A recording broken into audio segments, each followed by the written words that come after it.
Hi, I'm Pastor Steve Talmage with Love of Christ Lutheran Church in Mesa, Arizona. Each week, Pastor Nanette Christofferson or I try to provide a brief introduction to the upcoming Bible readings for the Gospel and first readings. We're going to look at the Gospel for Sunday, August 2nd, 2026, Matthew 14:13 to 21. Context. John the Baptist has died. We have that wonderful story of Herod throwing a lavish party, and his daughter dances a beautiful dance, and he declares to her she can ask him for whatever she wants, and he will give it to her. All of his friends are waiting and watching to see what it is she's going to request, and we know that her mother Herodias whispers into her ear, "Ask for the head of John the Baptist delivered on a platter." And you remember from past lessons that John the Baptist had been hounding and harassing Herod and Herodias for their marriage, a scandalous marriage, because Herodias had previously been married to Herod's brother. And so there might be insinuation of adultery, or Herod creating a marriage to fail. Anyhow, John the Baptist is dead. So John's disciples came, they took the body and buried it, and then they went and told Jesus.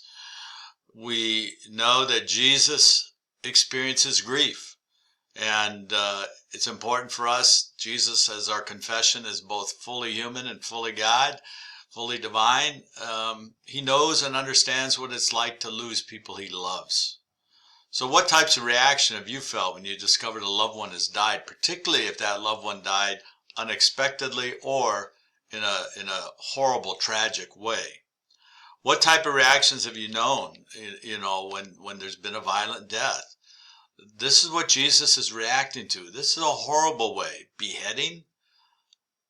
And this is your cousin. This is the one whom God promised to send before Jesus would arrive to prepare the way. And now he's dead.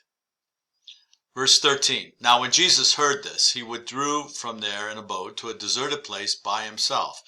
But when the crowds heard it, they followed him on foot from the towns. Why do you think Jesus sought a deserted place by himself? Why do you think the crowds continued to pursue Jesus? 14. When he went ashore, he saw a great crowd, and he had compassion for them and cured the sick.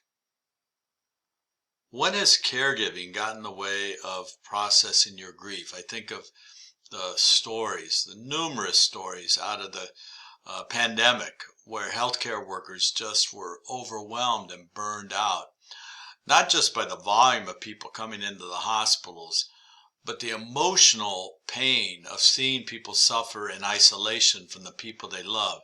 Family members couldn't visit. Individuals were facing their own mortality and death, and nurses would have to hold up a phone so that they could say goodbye. We know that investing in the lives of others with compassion and care, and really being a healer, as these medical workers are, and Jesus was healing the sick, it becomes overwhelming at times. 15 to 17. When it was evening, the disciples came to him and said, "This is a deserted place, and the hour is now late. Send the crowds away, so that they may go into the villages and buy food for themselves."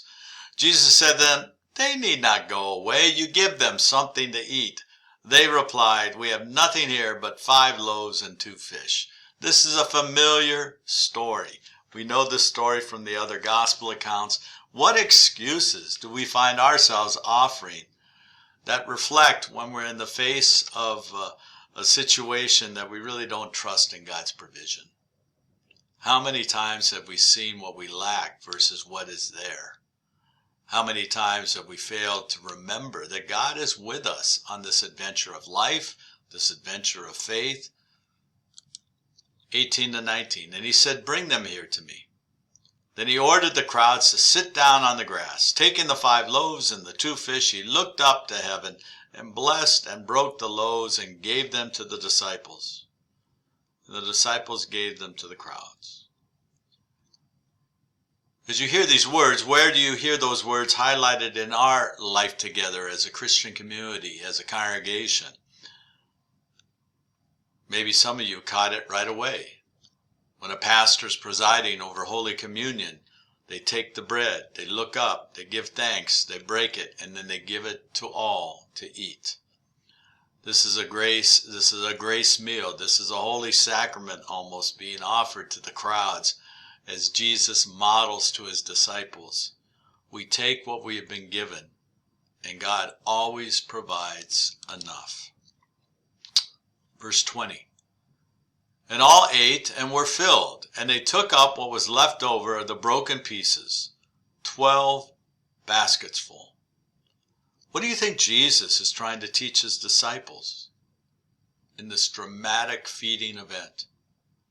What do you think he's trying to teach the crowds? We know they don't get it right away. We know that both the crowds and the disciples struggle to understand who Jesus is. Wow, these amazing things that he does. But what does it all mean for them?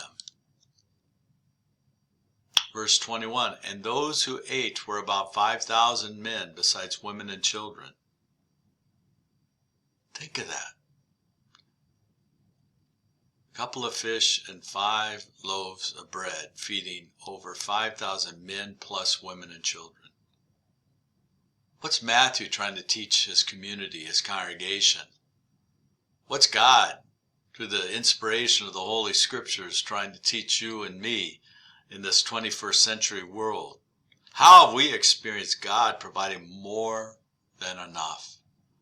More than enough, when it seems like we have not nearly enough. Ponder this, reflect on it, think about the times in your life where you really were struggling, wondering, doubting whether or not you could make the rent, pay the house payment, get enough gas in your car, balance your checkbook, pay the bills that are before you, or maybe other times where you just realized you don't have enough, but then remembered you belong to a God who promises to be with us, who promises to provide, and then you discover you receive more than enough. Take care, God.